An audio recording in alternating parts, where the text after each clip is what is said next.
समझ नहीं आ रहा अपने सैलरी इंक्रीमेंट का क्या करूं। बेटा इतना क्या सोच रहा है? अपने म्यूचुअल फंड्स के एसआईपी का टॉप अप करा ले। This is the right time. क्या?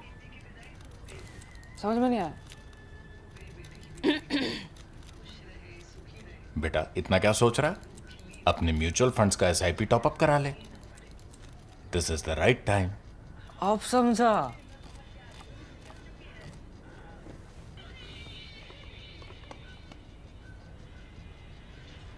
Mutual fund investments are subject to market risks. Read all scheme related documents carefully.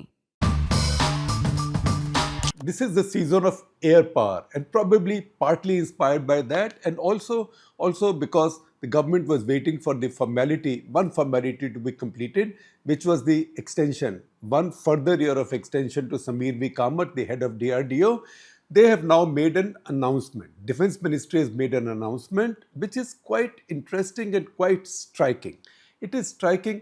We all know about AMCA, Advanced Medium Combat Aircraft. That is something that's been on the drawing board now since 2007. About 10 years back, when I had visited HAL for recording a walk the talk with ADA experts who were working on the designs for both Tejas as well as AMCA, further iterations of Tejas and AMCA. I had seen models displayed there. That was 10 years back. Last year, you might remember, and I will share a link with you, Snehesh, Alex, Philip and I had done a special episode of Karta Clutter talking about the CCS, Cabinet Committee on Security Clearance for AMCA for 15,000 crores allocation to AMCA prototype development. That was about a year and 3 months back. Now things have moved a little bit faster and moved in a very interesting direction. So the decision right now, you might say that if the clearance for development of a prototype was given 15 months back, then what's new now? The new thing now is that this prototype can be developed. Now DRDO is at liberty. DRDO is the one that's bringing in the technology, design, etc., etc. The Air Force gives its requirements, but DRDO can develop this prototype in partnership, not necessarily with Hindustan Aeronautics Limited. They will call for bids, for competitive bids, where HAL can also build. HAL can also build in partnership with a private company. A private company can build by itself. A private company can build in partnership with HAL. A private company can also build in partnership with other private companies. The only condition is that this should be an Indian company under law. Now, there is one point on which we lack clarity a little bit, and I think this will emerge in the next couple of days, and maybe when it does, Snehesh will tell you through a story, is that what happens if it's an Indian company with a foreign partner, but where the Indian company has more than 51% equity. Under law, as I see it, this will still be an Indian company. So, suppose Tata and Airbus have a joint venture together. Tata and Boeing have a joint venture together. Similarly, other Indian companies can have joint ventures, L&T, Adani, any of these. All of these companies have ambitions now in defense and military hardware and in aviation. So we will see if it is open also to an Indian company being the lead in a joint venture with a minority foreign partner. On that, we need some clarity. However, the important thing is, for such an important system, the monopoly of HAL has not been challenged. It's now been dismantled by Government of India, by Modi government. So that is a big leap. That's a big leap for the first time, because if you get involved in prototype development, as you develop prototype from 1 to 5, five have to be flying by 2031, 6 years. Modern aircraft development is a painstaking, long process. It should not be as long as it is in India, but in India we also have our own implementation cholesterol. It's now becoming a cliche, and for this there is no pharmaceutical treatment. This just needs governance reform or a sense of urgency. It seems now that sense of urgency is coming because the centrality of air power in future conflicts, which might be very short.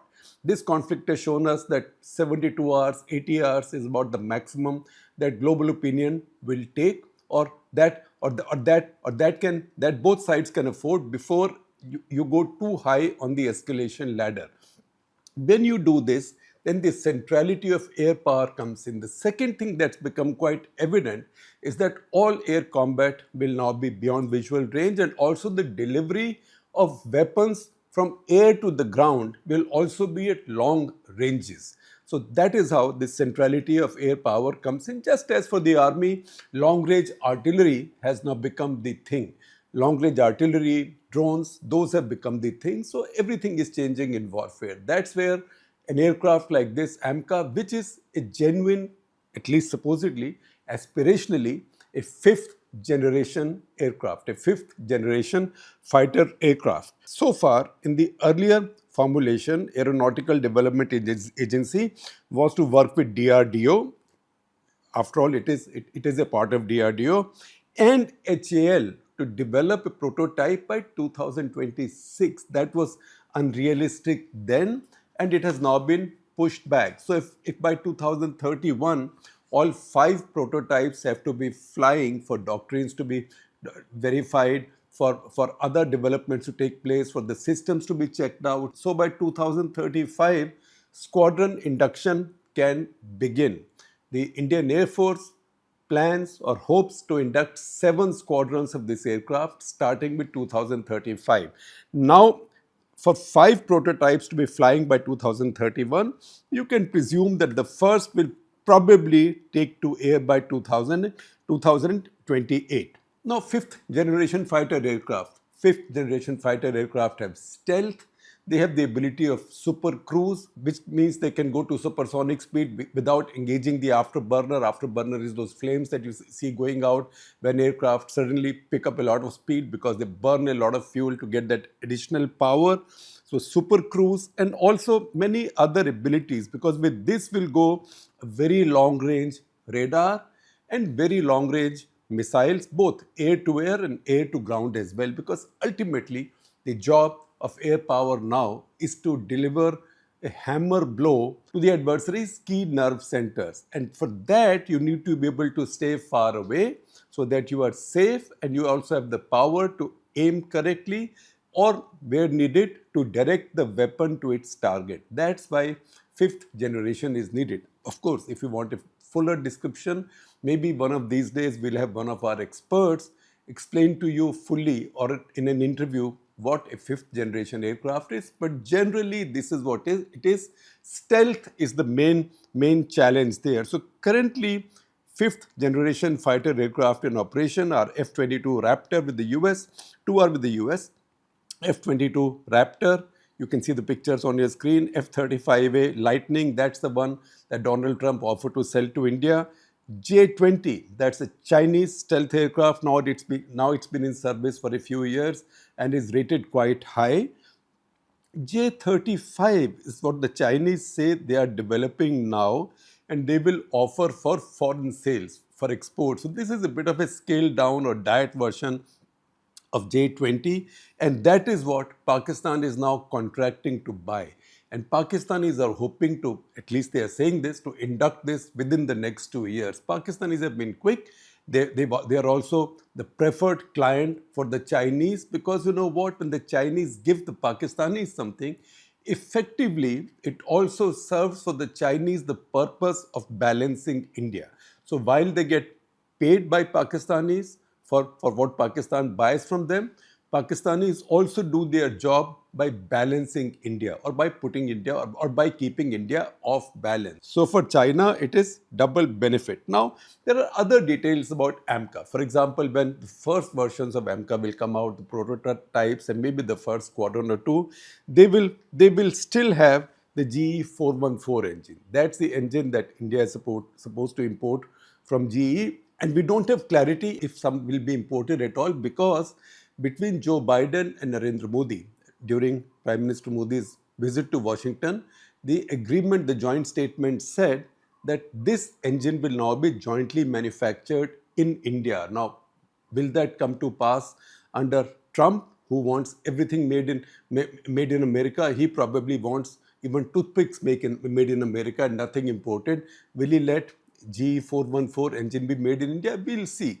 In any case, the plan is that first couple of squadrons, definitely the prototypes will be flying the GE 414 engine. 414 is different from 404, which is powering the current versions of Tejas, which is Tejas Mark 1 and 1A. When Tejas Mark 2 comes in, that will also be using GE 414. So in India, demand for GE 414 will be high. I'm sure India will insist that they make these in India. If Trump is around, he will do his own tamasha.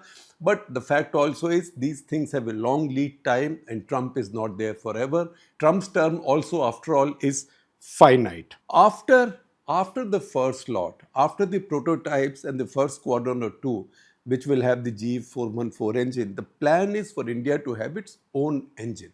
Now, India has been working for an engine project, jet engine project called Kaveri, and that is something that I saw under development in 1985. That was 40 years ago when I wrote a cover story for India Today magazine on India's defense modernization. That project has remained stuck. It did not quite attain the level for a modern fighter aircraft.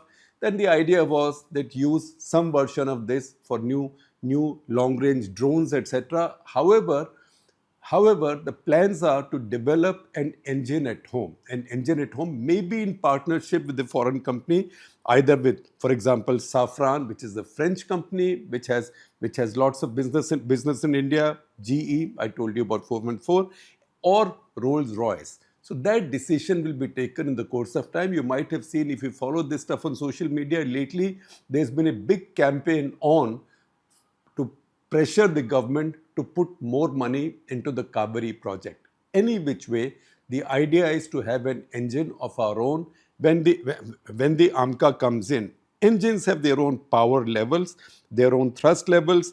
These are measured in kilonewtons. What's a kilonewton? A newton is the amount of force or power you need to hold an apple in your palm so it doesn't fall, right? Sounds like very little force, but when you say 1,000 apples or 10,000 apples or 100,000 apples, you need a lot more. So again, for straight comparison, I'm not getting into complex physics because I will get it wrong and you will catch me. The engine currently used, G404, gives you 85 kilonewtons of power. In kilonewton, K is rendered as a small case and N is uppercase. So K like this and N like this. That is 85. The next engine, G414, will be 98 kilonewton. What India wants to develop either by itself or in joint venture or partnership with either Safran, GE, Rolls-Royce, etc., will be an engine of 110 kilonewtons. And two of those will then power AMCA. So that is in the future. Meanwhile, see what's happening in the world. Sometimes our defense development and our defense plans move much too slowly. The Air Chief in February, speaking at Chanakya Forum, had made a very important point. He said the force, which means the Indian Air Force, lags in technology advancements. It must catch up with others. It cannot afford to fight wars of the past. It must prepare for future wars. What happens in our system is that sometimes the system moves so slowly that by the time you develop a system, it becomes outdated, because already the larger debate is what is the future of manned combat aircraft? For 10 years, 15 years, 20 years, fighter aircraft programs are very expensive and inductions are very expensive. So anything you induct should be at least usable for 15, 20 years.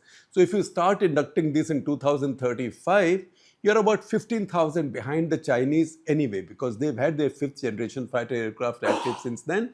And chances are the Pakistanis will have something of the sort, maybe a scaled down version in a couple of years, that is J-35.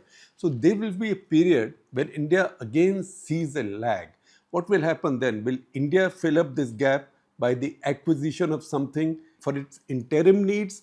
That is the price we pay for delayed decision making. In fact, because there might be a gap, capability gap, one project that acquires extreme urgency is the Sukoy 30 upgrade, because that will lead to the Super Sukoy that will have a bigger radar, homemade ASA radar, and also longer range Astra missiles.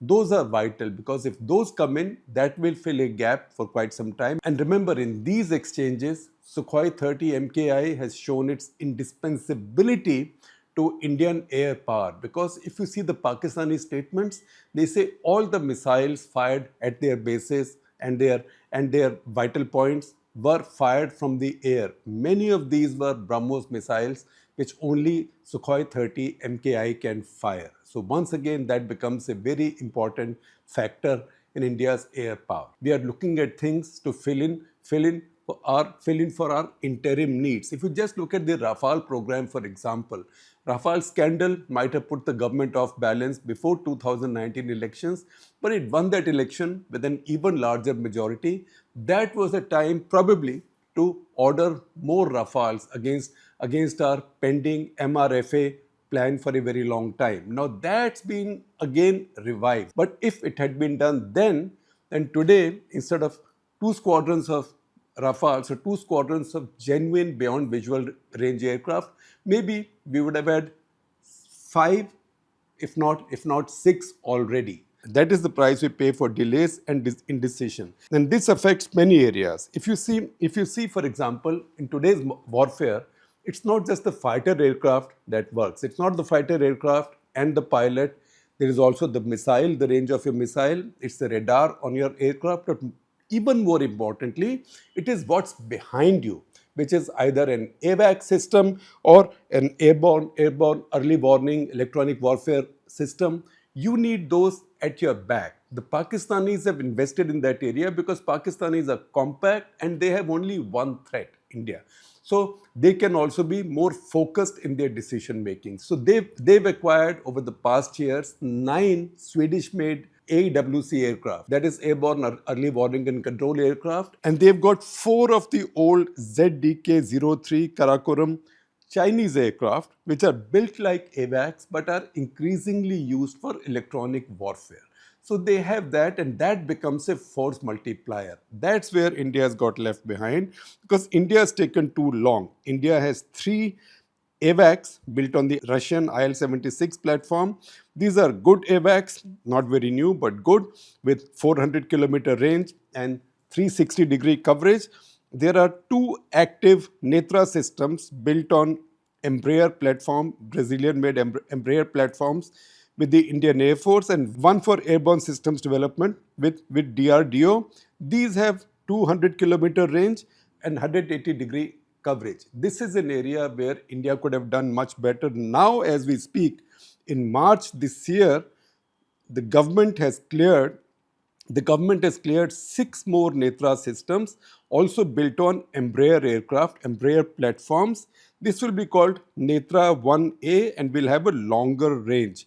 Now, that process is yet to get moving because you will now go out buying these planes, there will be bids, and then you will start working for them. So this will take time. At the same time, 6 of the old Air India Airbus aircraft have been acquired by Indian Air Force at about 200 crores each. The idea is that these will be developed into our future AVACs between DRDO and Airbus, because after all, somebody has to cut open these aircraft, put the radome, etc., change the structure from inside. An AVAC system is very different. It is basically a radar lab, and because it is supposed to stay in the air for a very long time, there are crew resting spaces, crew sleeping spaces, so crew can take turn, radar experts and controllers can take turn and manage an air battle in a dynamic situation for a very long time. That also is a decision that's been taken in principle, but details are yet to be worked out, negotiations are still going on, and the fact is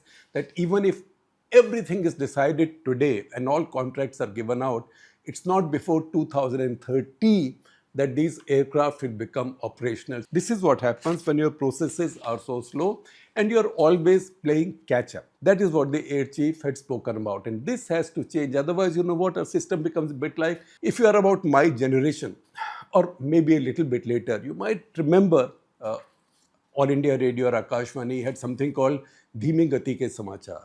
That was meant to be for small and medium newspapers, where a newsreader would read news slowly like this, so people could take it down. Sometimes our system works like धीमी गति के समाचार, and it becomes more painful when it is to do with cutting edge areas for our defense forces. So while the alacrity that we have seen over the past year or so is a very good idea, and we can always say, oh, how I wish this had started 10 years back, but we are hoping that this current sense of urgency will now sustain and we will not lapse back into our usual complacency as things become normal and as tension levels go down, and we think it's all back to normal.